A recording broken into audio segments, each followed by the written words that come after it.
우리는 다 성경상으로 이방인들이죠. 구약에 속해 있는 사람들이 아니고 이스라엘 혈통도 아닙니다. 그럼에도 우리가 예수를 믿는 사람이 되었지 않습니까? 그러므로 우리가 이방인 출신 예수 믿는 사람들로서 성경을 읽을 때 가장 귀하게 여겨야 될 성경 구절이 어디냐고 물어본다면 바로 본문의 구절입니다. 이 본문의 구절은 사도 바울이 이방인들, 너희들, 에베소 사람들이 어떻게 구원을 받게 되었는지에 대한 말씀을 이렇게 설명을 하면서 너희에게 베푸신 하나님의 은혜가 얼마나 큰지를 보아라 라고 하면서 기록해 놓은 거거든요. 그러니까 우리도 이 본문을 보면서 우리가 구원받은 것이 실로 하나님의 큰 은혜이구나, 막 정말 동그라미 치고 밑줄 치고 형광색 펜 해 놓아야 될 아주 중요한 말씀입니다. 종교사적으로 만약 기독교, 그러니까 이 구약적 배경으로 본다면 우리는 하나님의 자녀가 될 수가 없습니다. 이 본문에 나와 있는 이런 조건들이 성립이 되지 않기 때문입니다. 이스라엘 민족의 입장에서 본다면 우리는 하나님과 완전히 무관한 사람들이거든요. 7가지는 간단하게 이제 설명을 드리긴 합니다만, 근데 그럼에도 불구하고 우리가 믿음의 사람이 되었다고 하는 것은 참 결론적이지만 예수 그리스도의 보혈의 피가 있었기 때문이다 라는 겁니다. 그러니까 7가지의 내용들을 통해서 우리가 얼마나 불가능한 존재였는지를 설명을 하면서 동시에 그럼에도 불구하고 예수를 믿는 사람이 된 것은 전적인 그리스도 예수의 보혈의 피 덕분이다 라는 말씀을 하는 겁니다. 본문에 보면 사도 바울이 당시의 유대인들, 또 심지어 예수를 믿는 사람들이 가지고 있었던 기독교인들의 어떤 기본적인 조건들 또는 자격에 대한 것들이 7가지가 나옵니다. 그러면서 그런데 너희들에게는 이 모든 것이 하나도 없었다. 그러면 이제 성경이 말씀하면 그때의 너희는 육체로는 이방인이요 손으로 육체 행한 할례를 받은 무리라 칭하는 자들로부터는 할례를 받지 않은 무리라 칭함을 받았고, 또 그리스도 밖에 있었고 이스라엘 나라 밖의 사람이고 약속의 언약들과는 무관하고 또 세상에 소망이 없고 하나님도 없는 자이었었으나 예수님의 보혈의 피로 믿게 되었다. 자, 7가지를 간단하게 당시의 유대인들, 심지어 기독교인들이 말하는 예수 믿는 사람의 조건, 또는 유대인들의 입장 속에서 하나님의 백성이 되기 위한 조건이 본문에 나옵니다. 기본적으로 그런데 우리는 하나도 없는 것이었죠. 말씀하기를 너희는 육체로는 이방인이었다. 하나님의 백성이 되려면 유대인이어야만 했습니다. 구약적으로 말하면 본래 이스라엘 사람들은 자신의 민족이 아닌 다른 나라 사람들을 이방인이라고 칭했습니다. 유대 사람들은 유대 사람들이 아닌 이스라엘 사람들이 아닌 사람들을 굉장히 멸시를 했습니다. 어느 정도로 멸시를 했냐면 이런 얘기가 있더라고요. 유대인 남자가 이방 여인을 얻어서 결혼을 하거나 또는 반대로 유대인 여자가 이방 남자에게 시집을 갈 때 그 집 안에서, 그 친정이든 시댁이든 집 안에서는 장례식을 행했다고 합니다. 이제 사람 죽었다. 죽은 사람, 이방인으로 시집을 간다거나 이방 여인을 자신의 아내로 맞이하는 것 자체가 유대인의 개념 속에서는 죽는 겁니다. 왜? 부정해졌기 때문에. 그 정도로 이스라엘 사람들에게 이방인은 아주 치욕스러운 얘기인데, 우리는 이전에 이방인이었잖아요. 여기 이스라엘 사람 한 명도 없죠. 다 이방인이었었다는 거죠. 또 그런가 하면 할례 받지 않은 무리라 칭함을 받는 자들이었다. 다윗이 골리앗을 향해 달려갈 때 썼던 말이죠. 저 할례 받지 않은 사람이 누구이건대 사시는 여호와의 군대를 모욕하느냐. 다윗이 원수로 여겼던 사람이 누구냐? 할례 받지 않는 저 사람이라는 표현을 썼거든요. 우리는 할례를 받지 않은 사람들입니다. 그러니까 이스라엘 사람들에게 이 할례라고 하는 것은 언약의 징표입니다. 결혼 반지를 끼고 있듯이 언약의 징표를 몸에 짊어지고 있는 것이어서 이 할례를 받지 않으면 언약과 무관한 자가 되는 것으로 여겨졌습니다. 그리고 이 할례라고 하는 것이 구약의 산물인데 신약 시대까지 와서 심지어 예수를 믿는 사람들 중에도 할례라고 하는 문제를 포기하기, 아주 자유롭게 이해하기까지는 굉장히 오랜 시간이 걸렸습니다. 어려웠습니다. 그러니까 할례를 안 받으면 되는 거죠. 할례는 다 구약적 개념 속의 언약의 징표이기 때문에 예수님의 새 언약의 피로서 모든 건 다 끝나는 거거든요.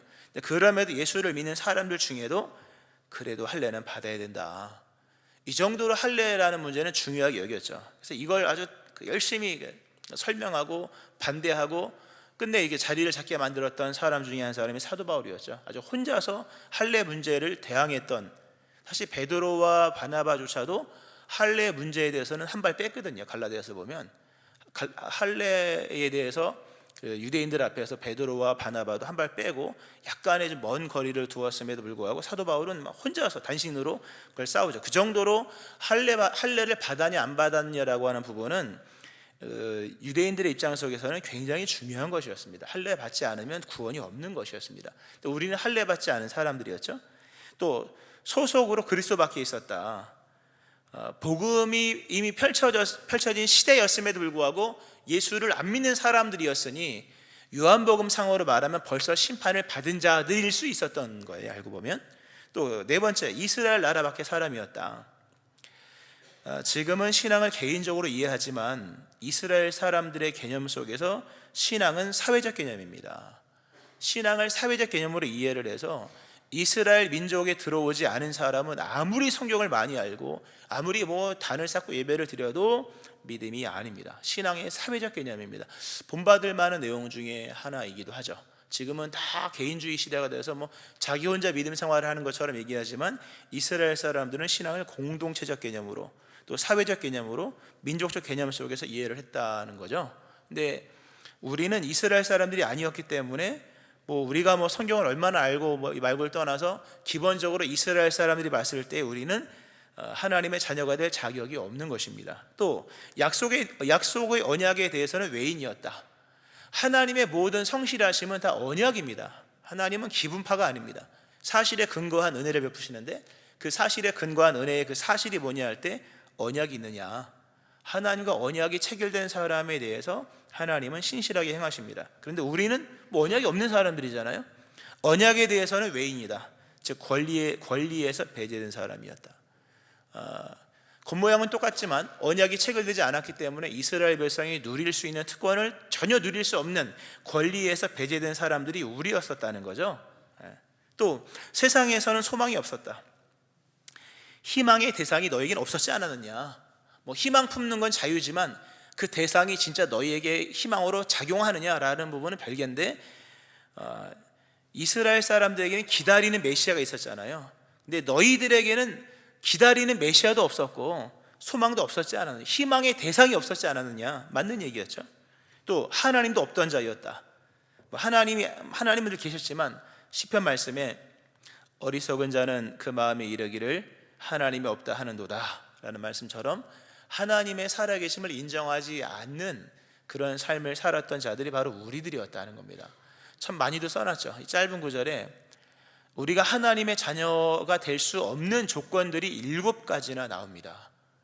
자, 이런 조건들, 이 조건들이 사실 불가능이라고 말하는 이유는 뭐냐면 이게 상당수의 것들이 유전적으로 내려오는 것들입니다. 우리가 후천적으로 취할 수 있는 것도 있지만 취할 수 없는 것들. 가령 우리가 유대인이 될 수는 없는 거잖아요. 혈통상 유대인이 될 수가 없는 거잖아요. 이스라엘 사람들이 아주 자신만만했던 이유가 뭐냐면 우리는 물려받은 거야. 우리는 그냥 태어날 때부터 유대인이야. 니네는 애를 써서도 못 받지만 우리는 그냥 받은 거야 라는 얘기를 하면서 결국 우리 이방인 출신이 우리 입장 속에서는 우리가 하나님의 자녀가 되려면 유전적으로 내려오는 조건들을 물려받아야 하는데 이미 태어났으니까 끝난 거죠. 그 정도로 불가능한 문제가 우리 앞에 놓여 있었다는 겁니다. 이렇게 물론 종교사적 배경이고 유대교적 배경이긴 합니다만 물론 전부 다 그런 건 아니에요. 또 아닙니다. 우리가 이렇게 자격이 없는 자들이었음에도 불구하고 그럼에도 우리가 이렇게 하나님의 자녀가 되었지 않습니까? 또 하나님의 자녀가 되는 기회가 열렸는데 그것은 단 하나의 사건이 이 7가지의 모든 조건을 다 충족을 시켰기 때문입니다. 더 정확히 표현하면 단 하나의 사건이 이 모든 조건들과 상관없이 우리의 구원을 제시하셨다고 하는 거죠. 그것이 바로 그리스도 예수의 보혈의 피입니다. 오늘 본문에 7가지가 쭉 나오면서 전에 멀리 있던 너희가 그리스도 예수 안에서 그리스도의 피로 가까워졌느니라. 니네가 얼마나 구원과 먼지 아니냐, 아주 멀었다. 도대체 가까워질 수 없는 그런 먼 데 있었던 너희지만, 그래서 7가지나 되는 조건들, 이것 말고도 얼마나 많이 있겠습니까마는, 그런데 지금은 가까워졌다. 어떻게 가까워졌느냐? 그리스도의 피로서. 대단한 말씀입니다. 이 본문의 말씀은 우리 이방인 출신인 우리들이 정말 붙들고 노래 불러야 될 중요한 성경 구절이죠. 예수님께서 피 흘리신 그 십자가 대속에 피 흘리신 그 사건 하나로 이 모든 조건들과 상관없이 구원을 받게 되었다. 조건을 충족시킨 것만이 아니라 완전히 별개의 것으로 우리는 구원을 받은 겁니다. 참 대단한 겁니다. 조건을 충족시키지 않았음에도 불구하고 별개의 단 하나의 사건으로 7가지를 뛰어넘어서 우리가 구원을 받게 되었다. 그래서 성경에서는, 오늘 말씀에서는 그리스도의 피로 가까워졌다. 얼마나? 이게 가까워졌다라는 이 단어가 이게 아주 최고로 가까워진 걸 말합니다. 최고로 가까워지려면 기본적으로 장소적으로 가까워져야 되죠. 바로 붙어 있어야겠죠. 또 시간적으로도 가까워진 걸 말합니다. 이 표현은 성경에 여러 번 나오는데요, 시간과 장소적으로 완전히 밀착되어서 그 사이에 다른 시간 차이가 들어갈 수 없고, 다른 어떤 격의 어떤 다른 그 사이에 다른 일들이 들어갈 수 없을 만큼 완전히 밀착이 되어서 그의 움직임이 나의 움직임이요, 그와 나의 시차가 조금도 존재하지 않는 그런 정도로 가까워졌다. 그러니까 하나님과 완전히 가까워진 걸 말합니다. 근데 그 가까워질 수 있었던 비결은 여기서 사도 바울이 유대인들의 개념 속에서 얘기했던 7가지의 내용들을 충족시켰기 때문이 아니라 예수님께서 나를 대신하여 피를 흘리셨기 때문이다 라고 하는 겁니다. 할렐루야. 오늘 본문은 그러죠. 그러므로 생각하라 이렇게 얘기하죠. 생각하면서 들어야지 은혜가 되는 말씀입니다. 막 주워 먹을 수 있는 게 아니고요, 생각을 하면서 들어야지만 은혜가 될 수 있는 말씀이므로 생각하라 이렇게 얘기를 하는 거거든요. 예수 그리스도의 보혈의 피는, 예수 그리스도의 피는 모든 조건들을 충족을 시킵니다. 예수님이 그런 말씀하셨죠. 내가 율법이나 선지자를 폐하러 온 줄로 생각하지 말라. 폐하러 온 것이 아니요 완전하게 하려 함이라. 예수님은 모든 율법의 요구를 다 완성하셨습니다. 다 이루셨습니다. 예수님은 모든 조건들을 다 충족시키는 그 값을 지불하셨기 때문에 그리스도 예수의 보혈의 피로서 우리가 정말 한 것 없이, 행위 공로 없이, 자랑할 것도 없이 우리에게 주어졌고요. 더 나아가서 성경은 예수님은 좀 더 이렇게 진보적으로 말씀을 하십니다. 이렇게 말, 저녁 먹은 후에 잔도 그와 같이 하여 이르시되 이 잔은 내 피로 세우는 새 언약이니 곧 너희를 위하여 붓는 것이라. 예수님은 율법의 완성뿐만 아니라 새 언약입니다. 여기 나와 있는 아까 언약 얘기도 나왔습니다만 이 모든 것들을 다 이렇게 충족을 시켜야 되는데, 예수님은 이 지금까지 언약들은 중요하지 않아. 이제부터 내가 너희에게 주는 이 내 보혈의 피, 포도주로 상징된 그리스도 예수의 보혈의 피를 받아들이기만 하면 돼. 그러면 너희와 나와 새로운 언약이 맺어져. 그럼 지금까지 이전에 사실 구약은 언약이잖아요. 하나님이 행하신 모든 은혜의 근거는 언약에 있는 것인데, 그 언약이 참 여러 번 갱신됐죠. 할례로 시작하였다가 처음엔 구두죠.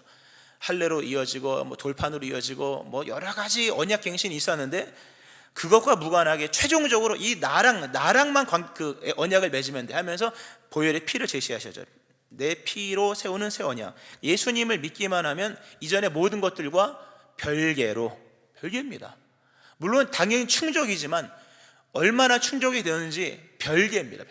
별개로 우리는 그리스도 예수의 피로서 하나님과 긴밀한 사이가 되는 겁니다. 이 본문을 읽으면 요한복음이 생각이 납니다. 요한복음에 베데스다 연못이 나오죠.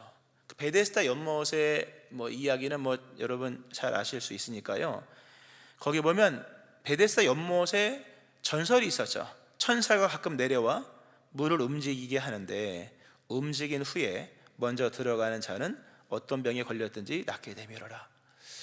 연못이 있는데요, 천사가 와서 막 한번 휘젓고 나올 때 처음 들어가는 사람은 어떤 병이든지 고침을 받는 겁니다. 대단한 얘기죠. 아주 좋은 일입니다. 근데 문제는 거기 있는 병자들이 다 중증이었다는 거죠. 38년의 병자가 있었는데 그 병자가 예수님께 하소연하기를, 주여, 물이 움직일 때에 나를 못에 넣어주는 사람이 없어. 내가 가는 동안에 다른 사람이 먼저 내려갑니다.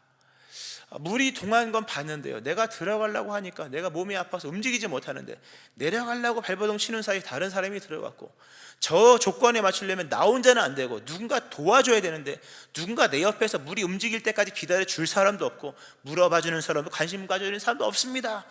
이런 얘기를, 장황한 얘기를 할 때에 예수님께서 그 병자를 고쳐주십니다. 그런데 말 그대로 그냥 고쳐주십니다.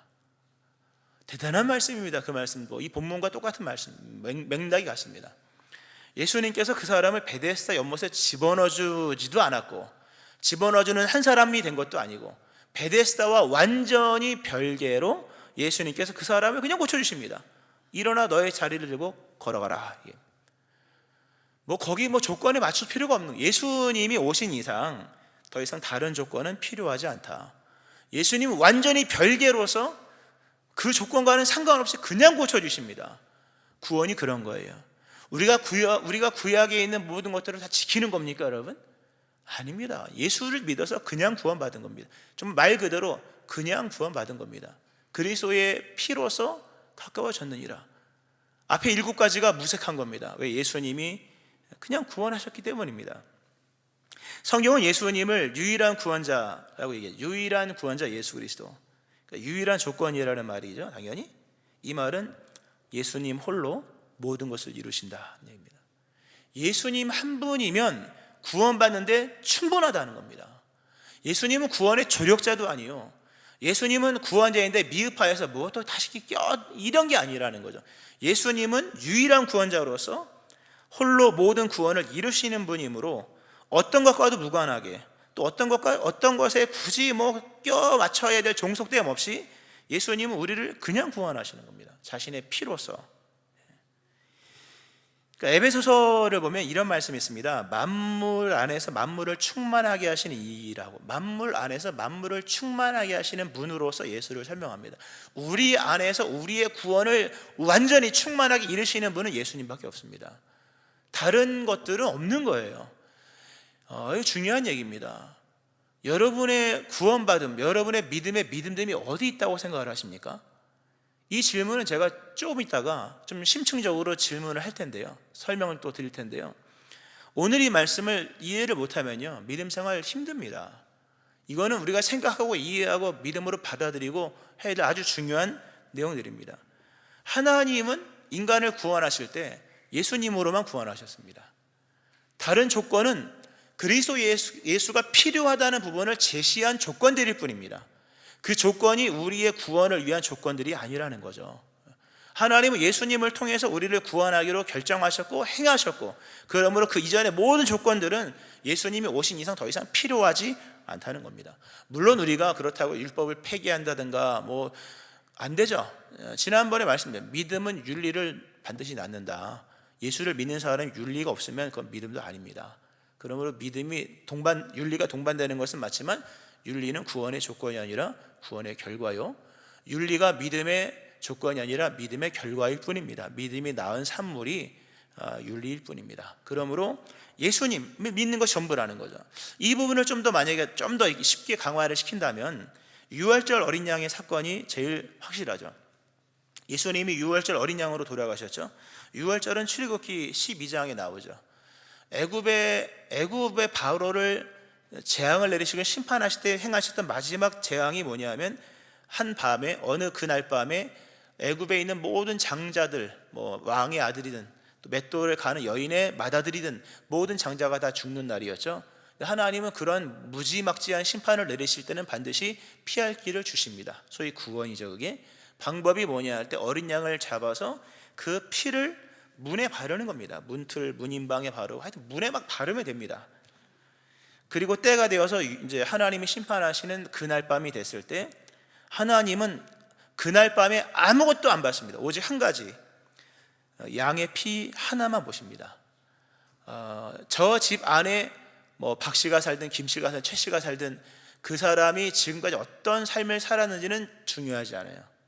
또 문 밖에 있는 사람이 얼마나 착하게 살았는지, 공부를 열심히 했는지, 뭐 앞날의 계획이 얼마나 선한지도 그것도 일체 하나님은 중요하게 여기지 않았습니다.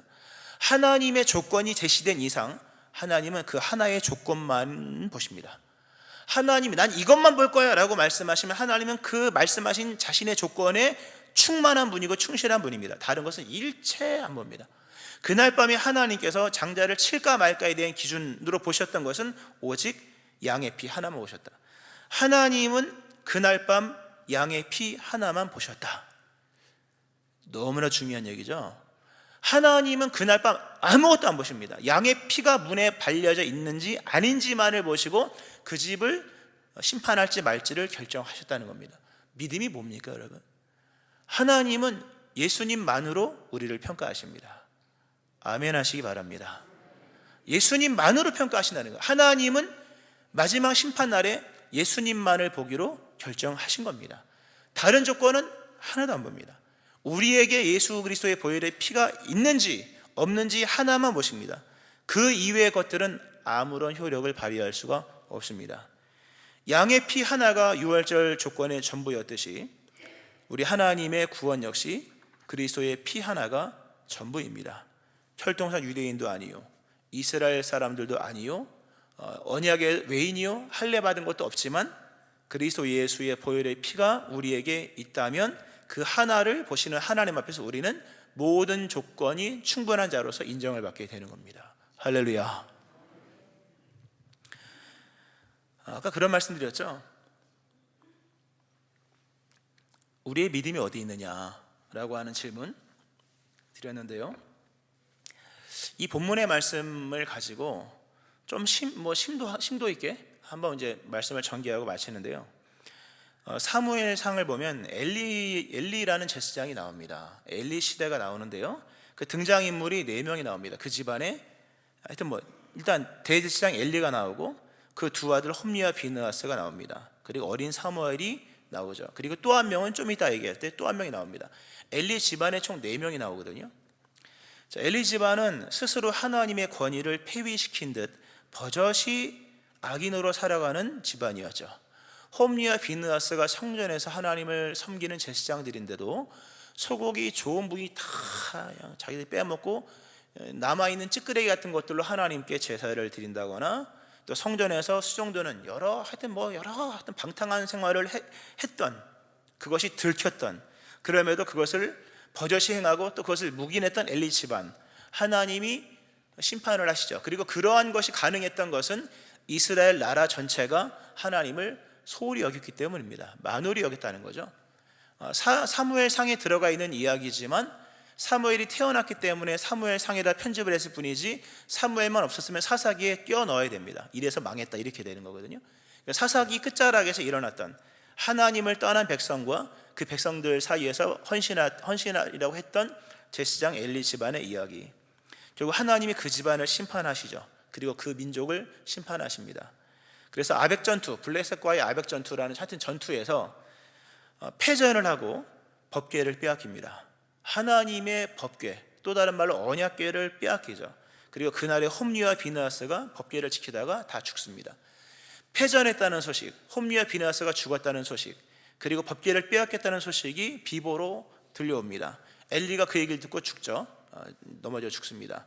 그리고 그 소식을 누가 들었냐 할 때 그 집안의 며느리 비느하스의 부인이 얘기 듣습니다. 이게 중요한 얘기입니다. 그 여인이 임신 중이었는데 이런 남편도 죽고 법궤도 빼앗기고 패전했다는 이런 여러 얘기를 듣고 나서 갑자기 배가 아파서 조산을 합니다. 아기를 낳죠. 아기를 낳고 죽습니다. 아들을 낳았죠. 성경 이렇게 표현합니다. 죽어갈 때에 곁에 서 있던 여인들이, 산파겠죠. 여인들이 그에게 이르되 두려워하지 말라, 네가 아들을 낳았다 하되 그가 대답하지도 아니하며 관념하지도 아니하고 이르기를 영광이 이스라엘에서 떠났다 하고 아이 이름을 이가봇이라 하였으니 하나님의 교회가 빼앗겼고 그의 시아버지와 남편이 죽었기 때문이며, 또 이르기를 하나님의 교회를 빼앗겼으므로 영광이 이스라엘에서 떠났다 하였더라. 성경의 가장 두려운 장면이죠. 가장 두려운 장면이 몇 개 있죠. 사울 왕을 버리신 하나님 너무 무섭고요. 이 본문 이가봇 너무 무서워요. 하여튼 여인이 죽을 때 아들을 낳았는데 관념하지도 않고 이가봇 하나님의 영광이 떠났다. 법궤도 빼앗겼고 이런 얘기죠. 아주 중요한 질문입니다. 하나님의 영광이 떠났다. 이가봇. 근데 원문으로 보면 이게 어디에 영광이 있는가라고 하는 질문 형식의 탄식입니다. 물음표 같기도 하고 느낌표 같기도 하고, 어디에 영광이 있는가, 어디에 하나님의 영광이 어디 있는가라는 질문을 던지고 여인이 죽습니다. 그리고 성경은 이 질문에 신실하게 답을 해나갑니다. 이 여인이 갑자기 죽었다, 벌받아 죽었다는 게 아니라 이 여인이 죄인으로 심판받으며 죽으면서 던졌던 하나의 질문에 대해서 하나님이 영광이 어디 있는 줄 알아? 내가 영광이 어디 있는지 보여줄게 하면서 펼쳐지는 내용이 사무엘입니다. 그래서 사무엘 이 앞부분은 굉장히 우리에게 많은 걸 제시하죠. 자, 한번 제가 질문을 여러분에게, 여러분의 영광은 어디 있습니까? 우리의 이가봇, 영광이 떠났다지만 영광이 어디 있는가? 그렇지만 질문을 던졌지만 부정적인 답이 나올 수밖에 없으므로 영광이 떠났다 이렇게 기술을 한 건데, 과연 우리의 영광이라는 건 중요하죠. 왜냐하면 믿음은 영광이 있는 자인 것이기 때문입니다. 믿음이 그 성경에 모든 사람이 죄를 범하여서 하나님 영광에 이르지 못했다. 죄인은 영광이 떠난 사람입니다. 반대로 믿는 사람이 뭡니까? 영광이 있는 사람이에요. 하나님의 영광이 없으면 믿음의 사람이 아닙니다. 영광이 있어야 믿음의 믿음됨이 성립이 되는데, 그러면 나의 영광은 어디 있느냐, 여러분의 영광은 어디 있느냐라고 하는 거죠. 이 질문 앞에서 한번 답을 찾아보세요. 이 여인의 평가는 정확했죠. 엘리 집안과 이스라엘이 극도로 타락하여서, 이 여인은 그래도 참 의인인 것 같아요. 극도로 타락하여서 하나님께서 이스라엘 버린 겁니다. 영광이 떠난 건, 법궤를 빼앗겼다고 하는 것은 언약이 파기됐다는 거예요. 십계명 돌판이 주어지고 단 한 번도 법궤가 국경 밖으로 넘어간 적이 없었거든요. 항상 그 백성이 진중에 있었는데 법궤를 빼앗겼다고 하는 것은 언약이 파기가 되었다. 이제 더 이상 이스라엘은 하나님과 아무런 관계가 없는 존재가 되었다는 의미입니다. 영광이 어딨냐, 떠나버렸다 라고 얘기를 합니다. 여인의 평가는 정확하죠. 왜? 본인들의 입장에서 정확한 겁니다. 우리가 하나님께 범죄하여 하나님이 우리를 떠났다. 더 이상 영광은 어디 있는가. 근데 놀라운 장면이 등장하죠. 법궤가 이스라엘로 다시 들어옵니다.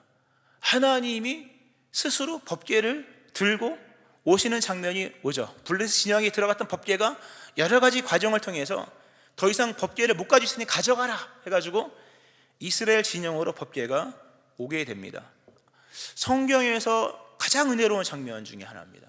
법궤가 다시 이스라엘로 돌아오는데 이스라엘 사람들이 찾아온 게 아니라 하나님이 자기 발로 걸어 들어오셨습니다. 할렐루야. 하나님이 들어오셨다. 하나님이 스스로 이스라엘 진영으로 들어오십니다. 법궤를 가지고 들어오시죠. 왜 들어오셨을까? 조건이 맞아서, 이스라엘이 회심해서? 아닙니다.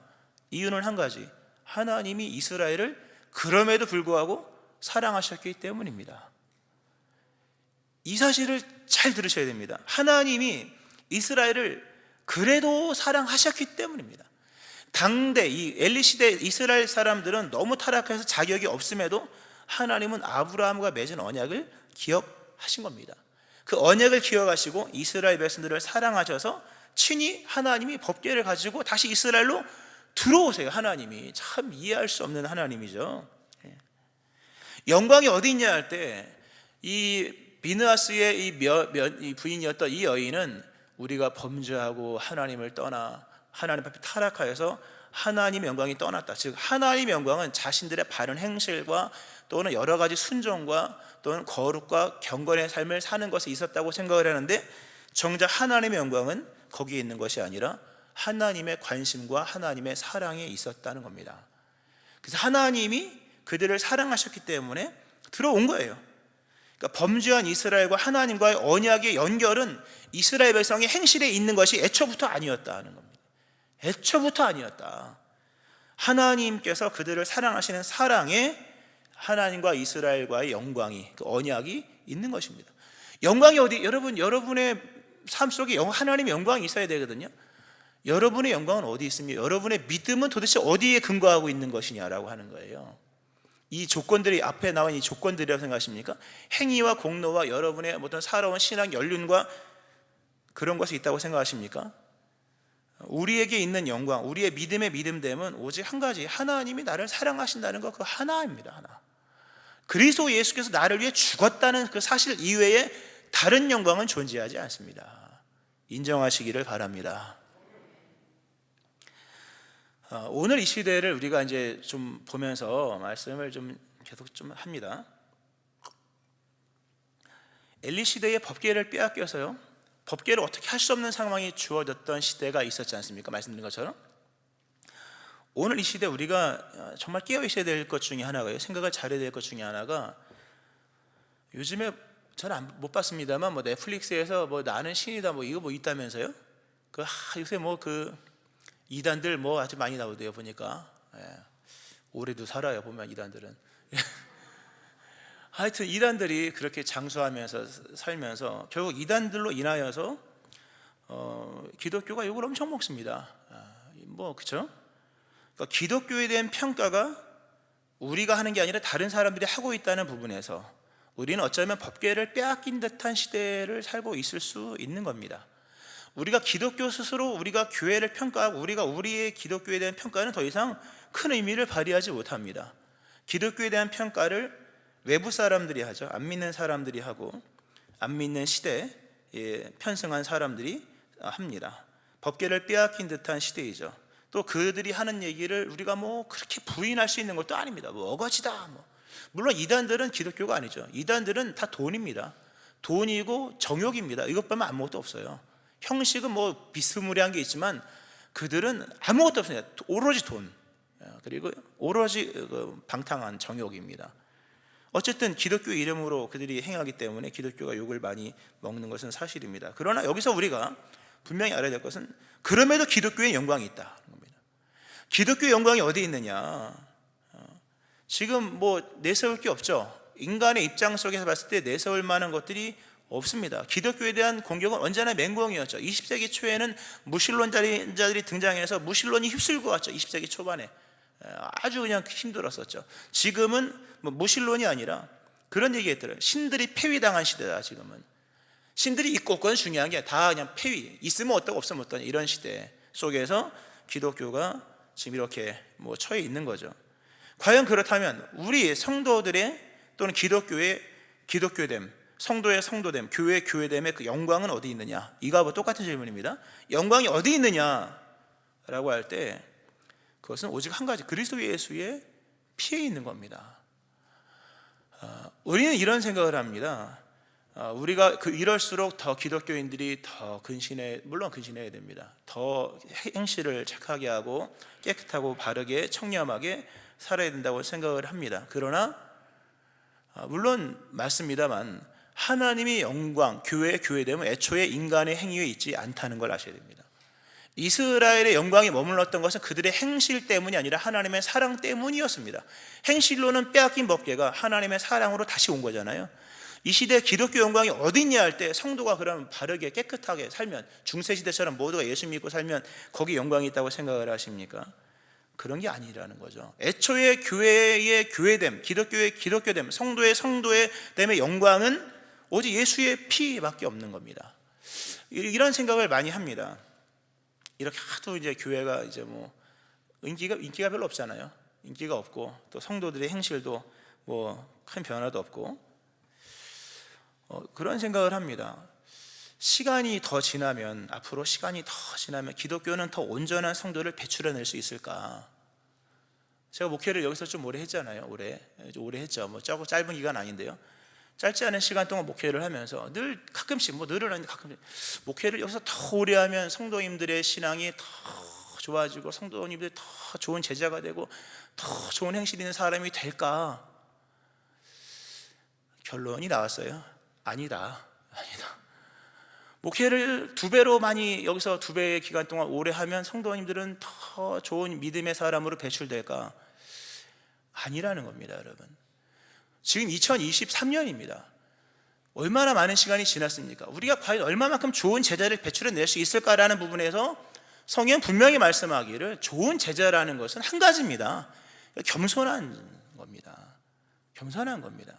우리가 이런 시대 속에서 기독교인들을 더 제자 훈련을 시켜서 많이 만들어서 하나님의 영광을 그런 식으로 접근하려고 하는 것 자체가 잘못된 겁니다. 여러분, 제자 훈련을 더 받으면 여러분이 더 잘 믿을까요? 더 잘 믿을까요? 저는 그런 생각도 좀 들었습니다. 우리가 결혼할 때 믿음 좋은 청년을 만나야 된다. 제가 믿음 좋은 청년이었었거든요, 옛날에. 이게 뭐 신학생이었고 교회 모여서 교회에서 기타 치고 노래 부르면 그죠? 새벽 차량 운행할 정도면, 그죠? 그 정도면 믿음이 좋은 청년이었었는데 저 입장에서 봤을 때 그것도 아무런 의미가 없더라고요. 물론 불신자가보다 낫겠지만요. 더 좋은 믿음의 사람이 배출될까? 영화에서 등장한 어떤 영웅 같은 기독교인이 나올까 할 때 안 나옵니다, 여러분. 안 나온다는 걸 아세요? 우리의 영광은 어느 기독교인의 특정한 영웅 같은 인물도 아니요, 다수가 만들어진 것이 아니라는 겁니다. 성경은 아브라함은 하갈을 통해 이스마엘을 낳았고, 다윗은 범죄했고, 여호수아는 정신 못 차리고 기브온을 받아들였고, 모세는 돌판을 집어 던졌고, 엘리야는 죽여달라고 때를 썼고, 베드로는 예수님을 3번이나 부인하고, 또 할례 문제 앞에서 한 발 빼고, 이게 신앙이었다면 기독교의 영광이 어디 있는지는 짚고 넘어가야 된다는 겁니다. 기독교의 영광은 우리가 성경이 말씀하는 여러 조건들을 막 충족시켜 나가며 있는 것이 아니라는 거예요. 시간이 죄송하지만 더 지나도 더 좋은 제자는 나오지 않습니다. 더 좋은 제자는 안 나온다고 봅니다. 물론 개중에 순교자가 나오고 헌신자가 나오지만, 죄송하지만 순교자들도 그 일대기를 읽어보면 순교 당하기 싫다가 순교 당한 사람도 많습니다. 더 좋은 믿음의 사람이란 무엇일까 할 때 더 많이 알고의 문제가 아니라 겸손한 사람입니다. 이 시대에 필요한 기독교인은요, 착하고 목을 떠나서 겸손한 사람입니다. 그리스도 예수의 피만이 나의 유일한 자격임을 인정하면서 나의 성도의 성도됨, 영광의 영광됨이 오직 그리스도 예수의 피에 있다. 그러므로 날마다 할 말이 없는 겁니다. 겸손하게, 너무 은혜 받았다고 얘기할 것도 없습니다. 오직 예수의 피밖에 없는 것. 자랑은 예수의 피밖에 없는 것인데 너무 당당하고 너무 우리가 자랑을 많이 했죠. 이런 부분에서 접근을 좀 많이 달리해야 될 것입니다. 유능한 기독교 영웅이 필요한 것이 아니라 십자가의 은혜가 얼마나 큰지를 아는 겸손한 성도가 필요한 겁니다. 제자 훈련의 최종 단계는 겸손입니다. 자기를 부인하는 겸손이죠. 본문은 분명히 말씀해요. 그리스도의 피로 가까워졌느니라. 바뀐 것은 아무것도 없습니다. 오직 그저 예수 그리스도의 보혈의 피로 옮겨졌을 뿐입니다. 부족한 모든 것을 예수님 자신의 피값으로 지불하신 것이요, 그리스도 예수의 보혈의 피의 충만함 속에서 우리에게 영광이 있는 은혜가 임하게 된 것이죠. 말씀했습니다. 얼마나 감사합니까? 우리에게는 그리스도의 피가 있다. 이게 믿음입니다. 우리에게는 그리스도의 피가 있다. 이것이 기독교의 기독교됨입니다. 우리가 아무리 타락을 하고 해도 우리의 영광은 우리의 행실에 있는 게 아니라, 그럼에도 그리스도의 피가 있는 우리를 하나님께서 성도로, 하나님의 자녀로, 교회로, 기독교로 인정해 주시기 때문에 기독교는 기독교인 것이고, 성도는 성도인 것이고, 교회는 교회인 것입니다. 할렐루야. 우리에게는 그리스도의 피가 있다. 그러므로 뭡니까? 생각하라. 생각하라. 이 생각하라라는 단어는 이게 모으다는 뜻입니다. 기억의 파편들을 모으세요. 내가 어떻게 구원을 받았는가? 오직 그리스도 예수의 피, 그것이 유일한 영광입니다. 오직 그 은혜로 말미암아 믿는 성도의 성도됨인 것을 확신하고, 오늘도 그러므로 겸손하게 시대를 살며, 또 아직 믿지 않는 분이 있다면 조건을 내려놓고 예수 그리스도의 보혈을 의지해야 될 것입니다. 이 큰 은총이 여러분 가운데 일어나기를 주의 이름으로 축원합니다. 아멘. 기도하시겠습니다.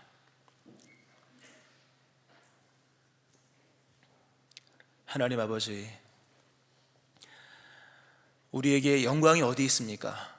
행실도 아니요, 우리의 살아온 연륜도 아니요, 우리 마음속에 어떤 것도 아님을 봅니다. 오직 그리스도의 피로서 우리가 영광을 얻은 자가 된 것임을 기억하면서 이 시대에 영광이 떠나버린 듯한 이가버 시대를 살아가지만, 그럼에도 기독교는 기독교일 수밖에 없고, 교회가 교회일 수밖에 없고, 성도가 성도인 확실한 근거는 오직 하나님이 그리스도의 피 하나로서만 우리를 평가하시기 때문인 것을 봅니다. 우리에게 그리스도 예수의 피가 있으니 감사드리며 그 피로 말미암아 영광스러운 존재가 되게 하시는 하나님의 은혜를 감사드립니다. 이 믿는 믿음 안에서 언제나 겸손하게 진실한 믿음으로 살아가는 저희를 되게 하여 주시고 오직 영광을 그리스도에게만 돌리며 하나님께만 돌리며 나가는 저희를 되게 하여 주옵소서. 예수님 이름으로 기도합니다. 아멘.